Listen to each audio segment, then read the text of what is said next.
No. I've watched them myself, as obviously the staff have, like we always do, prepare for the games, and we know the type of team that we're going to be facing. We know the style of play. We know the strengths, but weaknesses, if you like. So that's what we do. We try to negate their strengths and try and exploit the things that are going to give us an advantage in the game. And there's quite clear traits of that are consistent when you watch this team play. Would you watch the Kilmarnock games to learn anything about it? I watched part of them games, but because they were obviously sort of like pre-season-ish time, you watch the more games that are closer. I saw some of them games, yes, or part of them games, but I've watched games of late and games that you think are going to be relevant to the type of game that we're going to be playing playing tomorrow night. Does it become trickier analysing Cercle Brugge because they're missing perhaps the best key player? No, because if you look at the team recently, then the ones that could possibly replace him have been in the team, have been playing. There's a consistency in formation, a consistency in how they play the game, and it's difficult. They make it difficult for you. And any game away from home in Europe is a difficult contest. So we know we're going to have to be at our best. We're going to have to be here physically, mentally. But if we are, then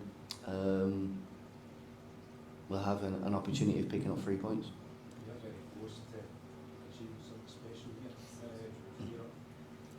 Players aware of that, and are they excited by it? Yeah, they are aware, and I think there's a sort of quiet excitement. You know, I don't mention leagues and I don't mention points, and we just concentrate on the process, and then hopefully everything else takes care of itself. But you know, we're all human. We know what could be lying further ahead down the line, but we don't speak about that. I don't speak about that because our focus is just on how to prepare for this game and how do we take to the pitch tomorrow night with a plan and implement that as best as we can to give ourselves the best chance of picking up the points that we need. What would it mean to you, Neil? It's only, I think, 6 weeks since you took the job at Hearts, and yet you're on the cusp of potentially taking the club at the next stage of a European competition. No, it's about the players, it's about the club, you know.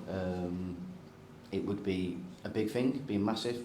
It's exciting coming here, travelling here, seeing the stadium. It's different. It has a different feel to it, and life's for living and having different experiences, and this gives all of us here, everyone, a great opportunity for us to progress further if we can, and have more days and nights like this in the future. How much confidence does it give you that Hearts have already, I know it was different circumstances, but they've already gone away from home and won in Europe this season? How much can you harness that? Yeah, I think that's important. I think you can use that experience, particularly the way that we won the game as well. You know you're going to have tough periods or tough moments in the game, and then you have to overcome them. And I'm sure that'll be,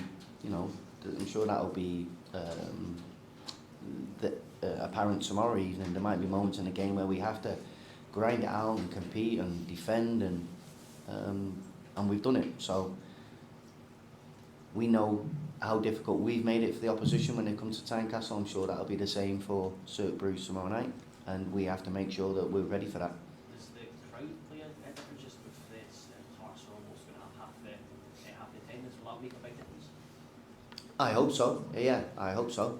It's fantastic, isn't it? Is there over 3,000 coming, I think, which is a massive following. It's gives you a great feeling when you know you've got that support and that backing coming.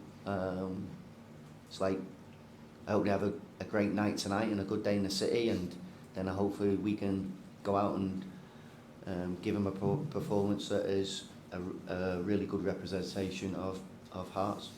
Any messages at the airport? Yeah, no, there's a few people there. the Weatherspoons was doing a great bit of business at the airport today. So sometimes you look over and we say it as a staff, you know, well, it must be brilliant to follow your club in Europe and go away with your family and friends and enjoy yourself. And we have to concentrate on the football, but there's sometimes when you think you wouldn't mind being in that yourself. Will you take a walk on the site tomorrow?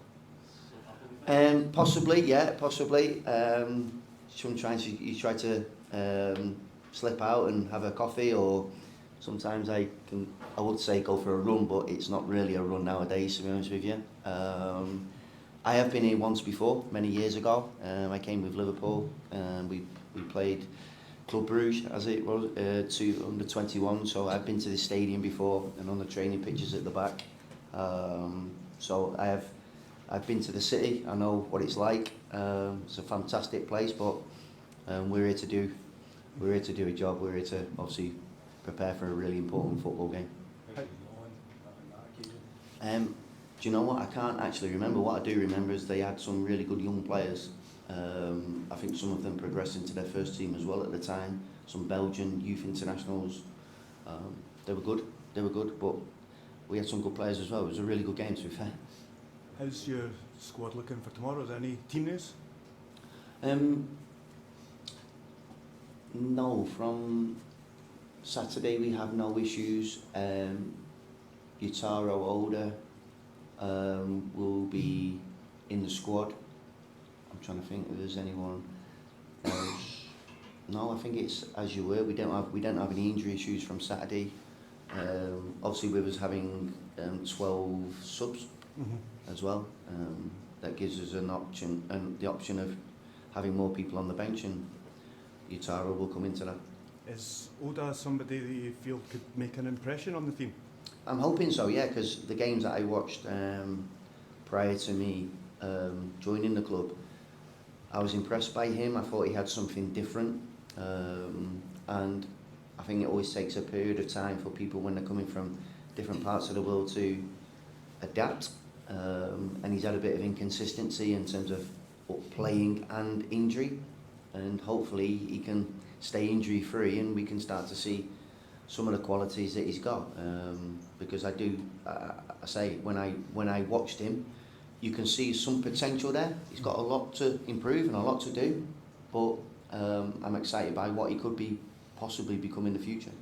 Have you managed to speak to Kenneth Vargas yet? Yes, I spoke to him on Sunday. Yeah. Happy he's constrained? Sorry? Are you happy he's constrained? Yeah, we had a good conversation. I think it's, you know, Kenneth's learned from the experience, and you know, he knows my feelings as well. That's a private conversation between me and Kenneth. But look, Kenneth's a good guy. He's a good person. Since I've been at the football club, he trains every single day, and he trains really well. He's committed to this football club, and he wants to get better as a football player, and that's my job to try and help him.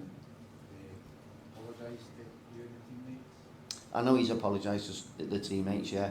And I say we had a good conversation, and I said to him how I felt, and made a couple of things clear to him, and he explained, you know, what he was attempting to say, and he's learned from the experience. So hopefully we can not have an issue like that again in the future.